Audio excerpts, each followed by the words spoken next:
تاریخ انسانی نے بہت سے انقلابات دیکھے، بہت سے بادشاہوں کا عروج و زوال دیکھا، لیکن ایک دن ایسا بھی تھا جب زمین کا سینہ پھٹنے کو تھا اور آسمان کی وسعتیں اداس تھیں۔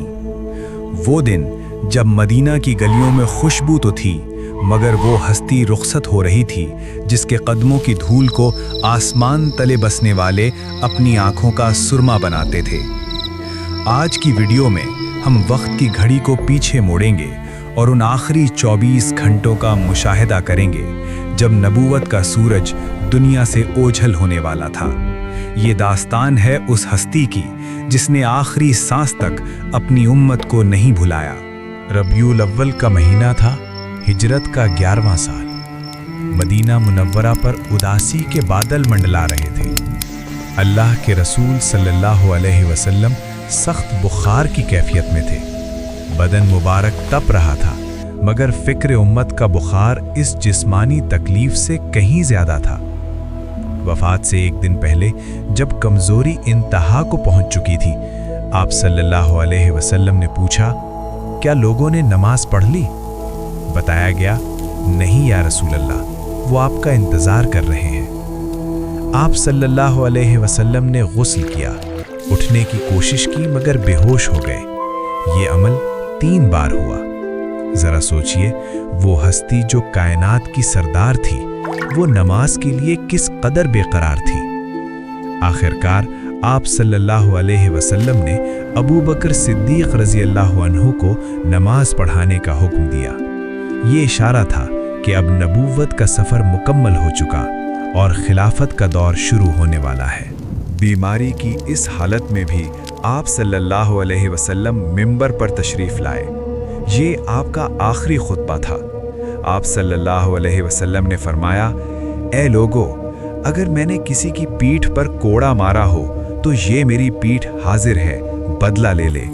اگر میں نے کسی کی عزت پر حرف اٹھایا ہو تو میری عزت حاضر ہے، وہ بدلہ لے لے۔ کون تھا جو اللہ کے رسول صلی اللہ علیہ وسلم سے بدلہ لیتا؟ صحابہ کرام کی سسکیاں نکل گئیں۔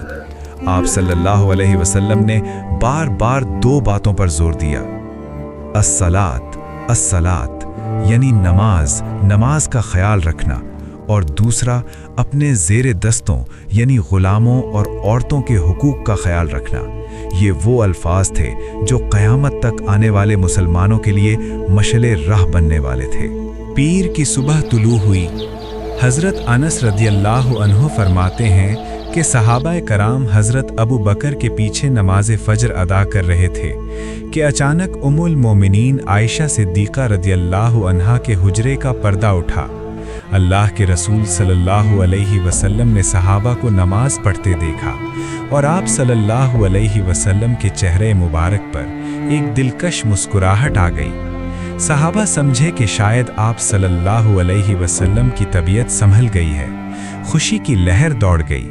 قریب تھا کہ وہ نماز توڑ دیتے، مگر آپ صلی اللہ علیہ وسلم نے ہاتھ کے اشارے سے انہیں نماز مکمل کرنے کا کہا اور پردہ گرا دیا۔ کسی کو نہیں معلوم تھا کہ یہ اس دنیا میں اللہ کے رسول صلی اللہ علیہ وسلم کا آخری دیدار تھا۔ چاشت کا وقت ہوا، طبیعت بگڑنے لگی۔ آپ صلی اللہ علیہ وسلم کا سر مبارک حضرت عائشہ کی گود میں تھا۔ پاس پانی کا ایک پیالہ رکھا تھا۔ آپ صلی اللہ علیہ وسلم بار بار ہاتھ پانی میں ڈالتے اور چہرے پر ملتے ہوئے فرماتے، لا الہ الا اللہ۔ بے شک موت کی اپنی سختیاں ہوتی ہیں۔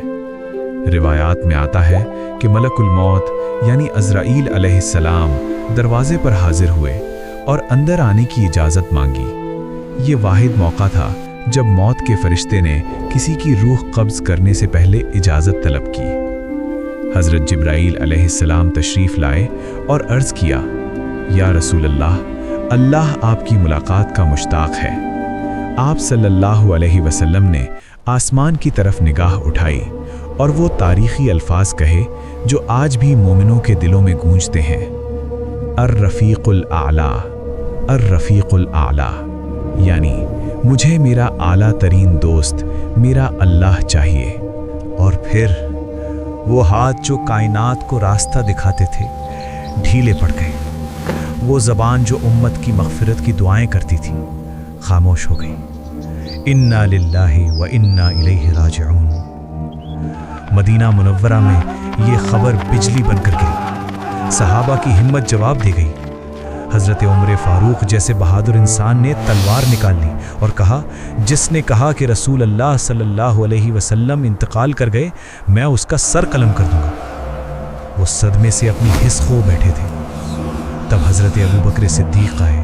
انہوں نے آپ صلی اللہ علیہ وسلم کے ماتھے کا بوسہ لیا اور وہ جملہ کہا جو قیامت تک کے لیے ایمان کی بنیاد بن گیا۔ جو محمد صلی اللہ علیہ وسلم کی عبادت کرتا تھا وہ جان لے کہ محمد صلی اللہ علیہ وسلم انتقال کر چکے، اور جو اللہ کی عبادت کرتا ہے وہ جان لے کہ اللہ زندہ ہے، اسے کبھی موت نہیں آئے گی۔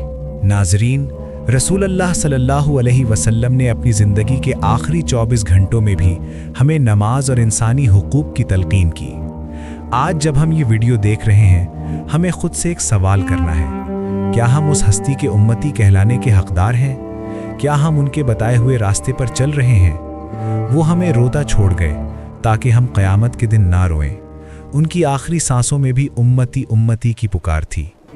اللہ پاک ہمیں اپنے حبیب صلی اللہ علیہ وسلم کی سچی محبت اور ان کی سنت پر عمل کرنے کی توفیق عطا فرمائے، آمین۔ اگر اس داستان نے آپ کے دل کو چھوا ہے تو کامنٹ سیکشن میں ایک بار درود پاک ضرور لکھیے گا، اور اس ویڈیو کو صدقہ جاریہ کی نیت سے اپنے دوستوں کے ساتھ شیئر کریں۔ اگلی ویڈیو تک کے لیے اللہ حافظ۔